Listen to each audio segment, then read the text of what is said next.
Well, hello everyone. This is the Turbo Business Interview, and I'm joined this morning by Dr. Greg Chapman. Good morning, Greg, and a very warm welcome. Good morning, Tom. Now, for those of you who don't know Dr. Greg Chapman, I've dubbed Empower, E-M, not Empire, that's the British one, empowersolutions.com.au. He's had various roles in 30 years in his business career, working his way to vice president level in a multinational company. Got to be pretty sharp for that, working on 3 continents before starting his own business, Empower Business Solutions, which is now in its 10th year. So you've survived a number of those small business hurdles, and I understand not just surviving, but thriving. So Greg's brings quite a depth of experience in operations management, strategic marketing management, development, and so on.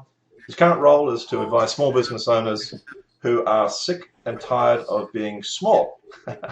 I imagine you're a very good conference speaker, Greg. Do you do a bit of that? Just a bit.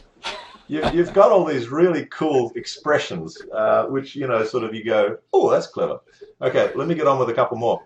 He is the author of the internationally recognized Small Business Seller, The 5 Business of Guaranteed Business Success. He's also publisher of the Australian Small Business Blog. His latest book, Married to Your Business, Honey, I love you, but your business sucks. It's available in all good bookstores. After advising hundreds of small business owners, Greg says, if there's one thing he's learned from his clients, it is, while money can't buy you love, happiness is a positive cash flow. So the title is Making Your Business Run Without You. We often hear the problems that cause small business failure, but it's not all beer and Skittles. We know all that. It's not all strawberries and cream. What are some of the problems that are typically faced by owners of a growing business? What we tend to see after an accelerated growth spurt during the adolescence phase of a business, we seem to see a decline in the growth rate. The problem is the owners get so busy, it's a struggle to take on more business. The owner's working long hours, and we start to see cracks in the systems as the stresses and strains start to reveal themselves and balls start dropping. And the owners usually work longer hours than anyone else in their business and often take home less pay. And the reasons we see businesses plateau is they reach a point where they can't handle more business. They are so busy, they have no time to work on their business because they're trying to fix up problems and service their existing clients. So it's the victims of their own success. So how does a business owner, and I'm sure a lot would relate to that, there's not enough hours in the day and so on, cracks in the family life perhaps, too stressful. So how do they react to those problems in an effective manner?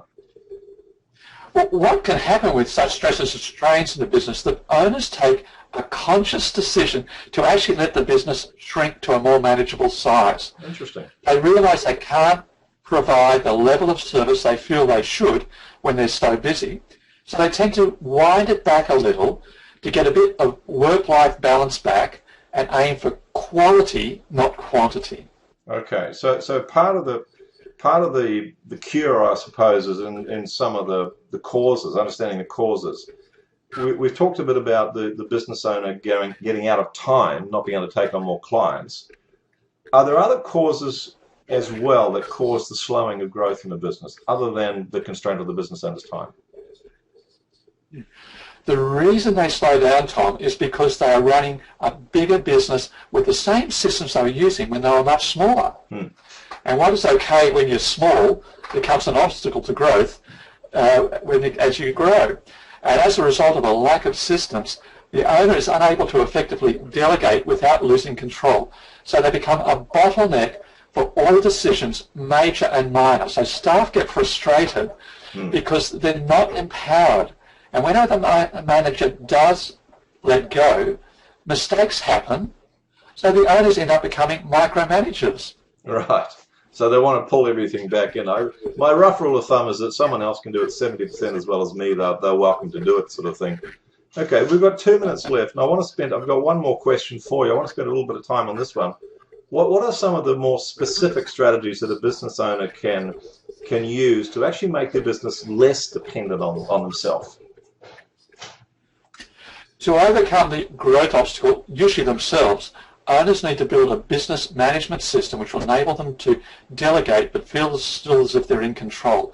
This means that everyone in the business understands their role, their responsibilities, and what a good job looks like. And at the same time, the owner is able to know what's going on through a reporting system. I like to use the analogy of pilots in a jumbo jet. A jumbo jet has millions of parts, many more than most businesses. So when the guy in seat 57D can't fully recline, you don't see the pilot rushing down the aisle with a screwdriver in his hand, which is exactly what happens in most small businesses. The cabin crew takes care of it. In fact, the pilot might never know of the problem. Instead, the pilots are focused on getting the plane to its final destination safely. That's their primary job. And they use 6 gauges to manage the plane.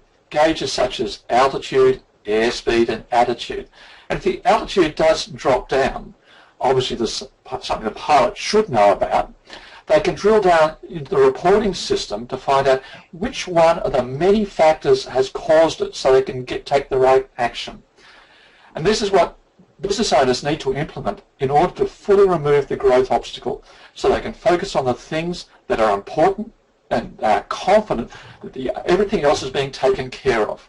And ultimately what this does is it gives them a business that will run without them. Brilliant. Incredibly succinct too. So folks, the books are The 5 Pillars of Guaranteed Business Success, the other one, Married to Your Business, Honey, I Love You, But Our Business Sucks, and www.empowersolutions.com.au. Greg, thank you so much.